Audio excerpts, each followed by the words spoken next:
আজকে আমি তোমাদের একাদশ শ্রেণীর কবিতা ঈশ্বরচন্দ্র বিদ্যাসাগর সম্পর্কে আলোচনা করব। ঈশ্বরচন্দ্র বিদ্যাসাগর এই সনেটধর্মী কবিতাটির কবি মাইকেল মধুসূদন দত্ত। আমরা আগে কবি মাইকেল মধুসূদন দত্ত সম্পর্কে দু চার কথা জেনে নেব।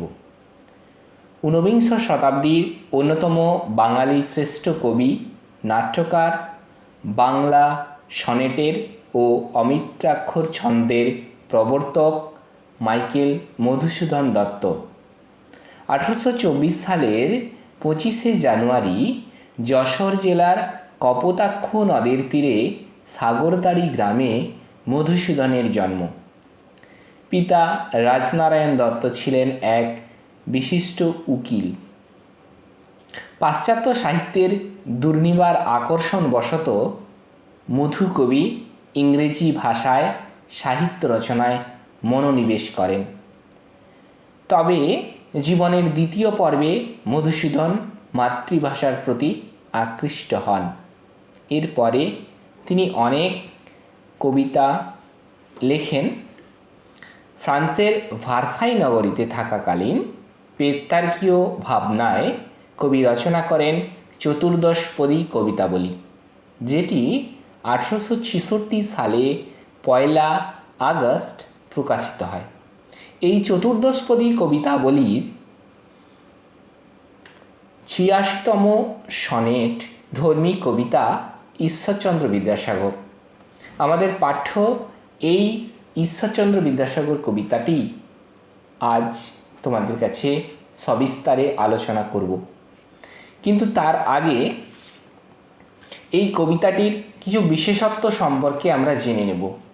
কবিতাটির বিশেষত্ব কী রয়েছে যদি বলা যায়, প্রথমে কবিতায় কবি মধুসূদন বিদ্যাসাগরের প্রতি গভীর শ্রদ্ধাঞ্জলি নিবেদন করেছেন। দ্বিতীয়ত, বিদ্যাসাগরের চারিত্রিক মহৎ গুণাবলী, তার দয়া, মায়া মেশানো অপার ভালোবাসার প্রতি যে একটা স্নেহ রয়েছে, তিনি তা কবিতার ছত্রে ছত্রে প্রকাশ করেছেন। কবিতাটি 14 লাইনে রচিত একটি সনেটধর্মী কবিতা। কবিতার মধ্যে অমিত্রাক্ষর ছন্দের সম্ভার দেখা যায়। এবার আমরা মূল কবিতার প্রতিটি চরণের এবং শব্দের মানে পুঙ্খানুপুঙ্খভাবে বিস্তৃত আকারে আলোচনার চেষ্টা করছি। বিদ্যার সাগর তুমি বিখ্যাত ভারতে, করুণার সিন্ধু তুমি, সেই জানে মনে দিন যে দিনের বন্ধু। দেখো, বিদ্যার সাগর তুমি বিখ্যাত ভারতে। কবিতার শুরুতেই মধুসূদন ঈশ্বরচন্দ্র বিদ্যাসাগরকে উদ্দেশ্য করে বলেছেন, তুমি বিদ্যার সাগর নামে ভারতে বিখ্যাত। করুণার সিন্ধু তুমি। করুণা কথার অর্থ কৃপা বা আত্মমমতা। তোমার মধ্যে করুণা বা কৃপার সমুদ্র রয়েছে। সেই জানে মনে দিন যে দিনের বন্ধু। দিন কথার অর্থ দরিদ্র। শুধু তাই নয়, তুমি যে দিনের বা দরিদ্রের বন্ধু, এ কথা যে দিন সে জানে। দেখো, এখানে একটা কথা তোমাদের বলে রাখি যে এখানে কোথাও কিন্তু বিদ্যাসাগরকে গরিব বলা হয়নি, বলা হয়েছে তিনি গরিবের বন্ধু। উজ্জ্বল জগতে হেমাদ্রির হেমক্রান্তি অম্লান কিরণে। উজ্জ্বল কথার অর্থ দীপ্ত বা চকচকে। হেমাদ্রি কথার অর্থ সোনার পাহাড়। হেম কথার অর্থ সোনা। কান্তি কথার অর্থ শোভা বা লাবণ্য বা দীপ্তি। অম্লান কথার অর্থ অমলিন। তাহলে অম্লান বা অমলিন সূর্যকিরণে হিমালয় পর্বতে সোনার লাবণ্য জগতে উজ্জ্বল।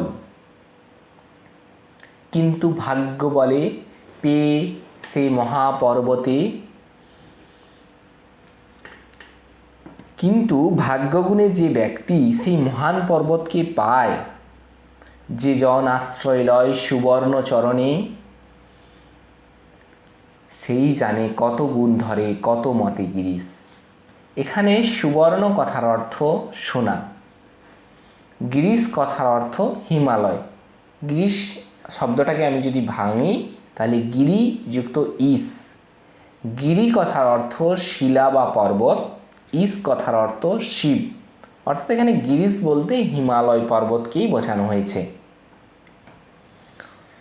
এবং তার সোনার চরণে অর্থাৎ হিমালয়ের সোনার চরণে আশ্রয় নেয় যে, সেই জানে যে হিমালয় কত গুণের অধিকারী। কি সেবা তার সে সুখ সদনে। সদনে কথার অর্থ আলোয় বা গৃহে, তার সুখের গৃহে অর্থাৎ হিমালয় পর্বতকে উদ্দেশ্য করে এখানে বলা হয়েছে তার সুখের গৃহে কত সেবার আয়োজন। এটা গেল কবিতার এক ধরনের আলোচনা। এই হিমালয় পর্বতের সঙ্গে তুলনা করা হয়েছে বিদ্যাসাগরকে। আমি যদি আরও বিস্তৃতভাবে বলতে চাই তাহলে বলা যায় বিদ্যাসাগরকে মানবিক দয়াময় সত্তার এক স্বরূপ হিসাবে কল্পনা করা হয়েছে। মধুসূদন দয়ার সাগরকে হিমালয় পর্বতের সাথে তুলনা করেছেন। হিমালয় পর্বতের সৌন্দর্য দূর থেকে দেখে মন ভরে যায়, কিন্তু ভাগ্যক্রমে যে তার পাদদেশ বা চরণতলে ঠাঁই পায় সেই বোঝে তার মধ্যে অর্থাৎ হিমালয়রূপী বিদ্যাসাগরের মধ্যে কত গুণ রয়েছে।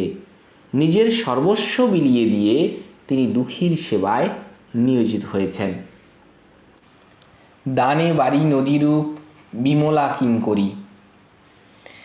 বাড়ি কথার অর্থ জল, বিমলা কথার অর্থ স্বচ্ছ বা পরিচ্ছন্ন, কিঙ্করী কথার অর্থ দাস বা চাকর। বিমলা অর্থাৎ পরিচ্ছন্ন নদী দাসী রূপে জল দেয়। এখানে বিদ্যাসাগর সমাজকে স্বচ্ছ ভাবমূর্তি প্রদান করে এবং প্রাণের সঞ্চারে যথাসাধ্য সাহায্য করে। যোগায় অমৃত ফল পরম আদরে দীর্ঘ শিরতরুদল দাস রূপ ধরি।